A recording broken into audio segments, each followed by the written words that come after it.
La guerra no es entre Rusia y Ucrania. La guerra es entre Estados Unidos y Rusia, que es cosa muy diferente. Se libra en Ucrania, pero no es una guerra de Ucrania y Rusia. ¿Por qué digo esto? Porque hay numerosos documentos del gobierno de Estados Unidos, documentos oficiales, que ya del año 1992, fíjate, estamos hablando de 30 años atrás, están planteando que, disuelta la Unión Soviética, Rusia continúa siendo un problema. Hay un señor que escribió esto, hizo un informe muy detallado, muy completo, que para su desgracia se filtró a la prensa.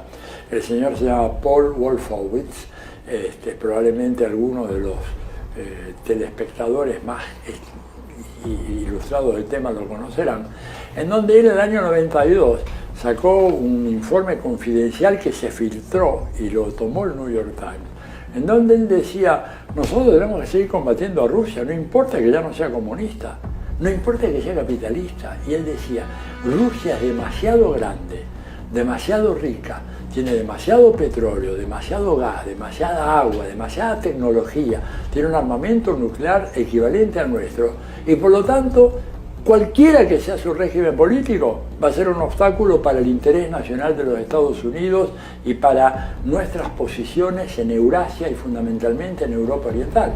Así que tenemos que avanzar con sanciones, hostigando a Rusia, etc. Esto lo decía Wolfowitz y lo apoyaba todo el establishment político norteamericano cuando ya había desaparecido la Unión Soviética, se había disuelto el Pacto de Varsovia, ¿no es cierto? Y no había ninguna razón para mantener esa postura. Bueno, pero esa fue la postura dominante en Estados Unidos durante todo este tiempo, que se reforzó en el 2019 con un informe de la corporación RAND. La corporación RAND es un gran tanque de pensamiento que depende del Pentágono, financieramente hablando. Para que te des una idea, emplea más de 1.800 funcionarios, o sea, es en realidad una universidad dedicada a temas de defensa y seguridad nacional. Ellos en el 2019 publicaron otro informe que por suerte también se logró filtrar en parte, en donde decían de que había llegado la hora de avanzar en la intensificación de las sanciones en contra de Rusia, los efectos de desangrarla en una guerra, desangrarla económicamente, y a los efectos de lograr este proceso que se llama de sobreexpansión de Rusia para que se involucre en una guerra. Recomendaban explícitamente, tal como te lo voy a decir ahora, instalar armamento letal en Ucrania. Este es un informe de febrero-marzo del 2019. Por eso, cuando se habla de la invasión de Putin, hay que tener todos estos elementos en consideración. En realidad, Putin está reaccionando a lo que era una agresión inminente recomendada por el más importante tanque de pensamiento del Departamento de Defensa de Estados Unidos. Y por eso te digo de que la guerra, en realidad, no es una guerra de Ucrania. A Ucrania la meten en la guerra. Primero, haciendo un golpe de Estado, en el 2014, golpe de Estado en el cual el gobierno de Estados Unidos tuvo un papel esencial.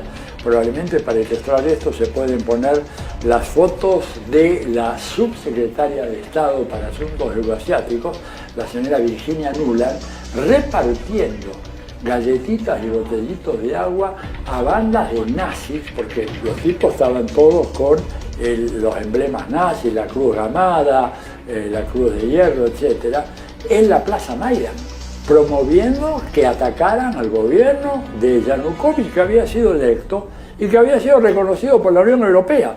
Pero ¿cuál era el problema de Yanukovych?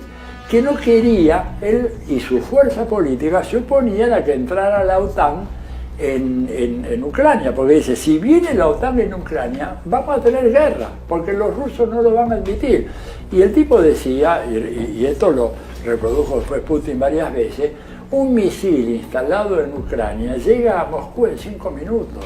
Entonces Estados Unidos jamás admitiría que le pusiéramos en Tijuana, esto lo dijo Putin, en Tijuana una batería de misiles que pudieran llegar a Los Ángeles o a San Francisco en 5 minutos. Estados Unidos lo admite. Ahora, ¿por qué lo debe admitir Rusia? ¿Por qué lo debe admitir Rusia? Y por eso creo que toda la prensa occidental que ha dejado de ser periodismo, te lo digo con mucho dolor. Cuando uno ve los grandes medios, gráficos o televisivos, te das cuenta que son puras operaciones de propaganda, donde no hay un gramo de verdad. Y esto no es nuevo, yo te cuento una historia. Cuando se bombardea Hiroshima, el New York Times manda a su columnista estrella, que el nombre se me fue en este momento, ¿verdad?, a ver qué había pasado en Hiroshima. Y el tipo manda un informe diciendo que no hay rastro de radioactividad en Hiroshima.